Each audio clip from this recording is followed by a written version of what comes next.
오늘 말씀은 사도행전 18장 1절에서 11절입니다.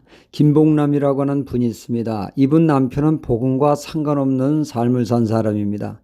그의 집안에 믿는 사람은 단 한 사람도 없습니다. 그런 그가 절친인 전도로 전도 집회에 참석했다가 자신이 죄인임을 깨닫고 예수님을 영접하여 믿게 되었습니다. 그의 은혜 사모는 대단했습니다. 그 누구보다 뜨겁게 믿었죠. 그런데 한창 나이에 그만 남편은 암으로 세상을 떠나게 되었고 친지들에게 이 부인은 얼굴을 들을 수 없게 되었습니다. 예수 믿어 죽었다고 믿지 않는 친지들로부터 무진 공격을 받게 되어집니다. 그럼에도 꿋꿋이 이 부인은 아들과 함께 변함없이 신앙생활하는 가운데 하나둘 친척들이 주님께 돌아오게 되었습니다. 그들의 말에는 너희 사는 모습을 보니 하나님이 살아계심을 느낀다고 하면서 말이죠. 그 가문에 복음의 문이 활짝 열린 것입니다. 남편이 복음의 개척자였던 것이죠. 개척자의 삶은 결코 쉽지 않습니다. 길이 없는 곳에 길을 내는 개척자의 고충은 말로 다 할 수 없죠. 누군가 이미 길을 닦아놓은 곳을 가는 것은 쉬우나 길이 없는 그곳에 길을 낸다는 것은 남다른 사명이 없이는 엄두도 못 낼 일입니다. 사도 바울은 사도행전에 보면 복음의 대적자인 그가 부활하신 예수를 만나 복음의 개척자로 부름을 받게 되어집니다. 복음의 길을 내는 자로서의 사명을 받은 것이죠. 없는 길을 내다보니 자연 그에게는 많은 난관과 어려움이 봉착하게 되어집니다. 늘 생명의 위협을 느끼며 위축될 수밖에 없는 상황이 계속 전개되었습니다. 그의 사명을 감당하기에 버거운 상황이 전개될 때마다 주님은 그를 찾아오셔서 위로의 말씀을 주셨죠.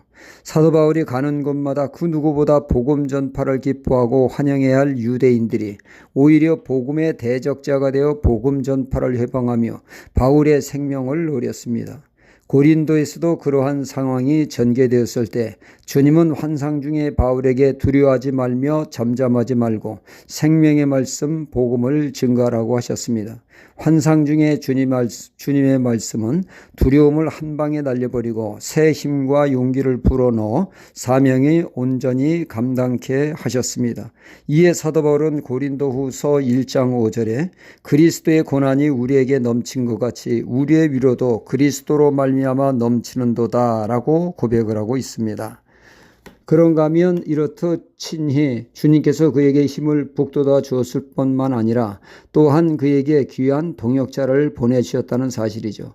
물론 바울 곁에는 아들이라고 신뢰하는 디모데도 있고 실라도 있었지만 고린도에서 만난 브리스길라와 아굴라 부부는 특별했습니다. 그들 부부는 로마에서 삶의 터전을 일구고 살았었는데 오늘날 로마 황제로부터 명령을 받게 돼서 로마에서 추방을 당하여 고린도로 이사하게 된 것입니다. 이 이사가 오히려 은혜가 되었습니다. 그들 부부는 하나님의 거룩한 복음의 개척자인 바울을 돕는 동역자가 되었으니 말이죠.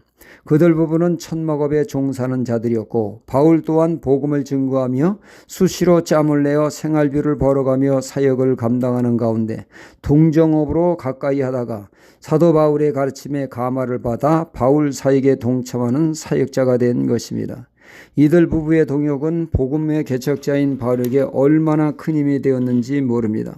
사도 바울은 로마서 서신서를 쓰면서 마지막 장 16장에서 복음의 일꾼들을 열거하며 문안 인사를 하는 데 있어 일일이 그 이름을 거론하며 문안 인사를 합니다. 그 중에 브리스길라와 아굴라 부부를 표현하기를 로마서 16장 3절로 4절에 너희가 그리스도 예수 안에서 나의 동역자인 브리스가와 아굴라에게 문안하라.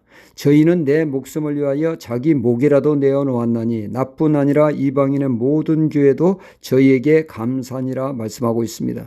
그 부부는 자신들의 목숨을 내어놓기까지 희생적으로 바울에게 동역함으로 바울에게 큰 보탬이 되었다는 것입니다. 오늘날도 복음에 볼모진 상황에서 복음의 길을 개척하는 이들이 있습니다. 믿지 않는 가정에서 복음을 믿는 자는 복음의 개척자로 부름을 받은 것이죠. 아무도 믿지 않는 직장에서 홀로 믿는 사람 또한 복음의 개척자의 사명이 있다 하겠습니다. 복음의 개척자로 홀대받고 불이익을 당하나 꿋꿋이 이겨나갈 때 주님의 위로가 함께 하시며 든든한 후원자를 붙여주시어 사명을 감당케 하십니다. 우리에게 맡겨진 복음 전파의 사명을 감당하는 가운데 하나님의 은혜를 새롭게 체험하는 복음의 사람이 되어야겠습니다. 할렐루야.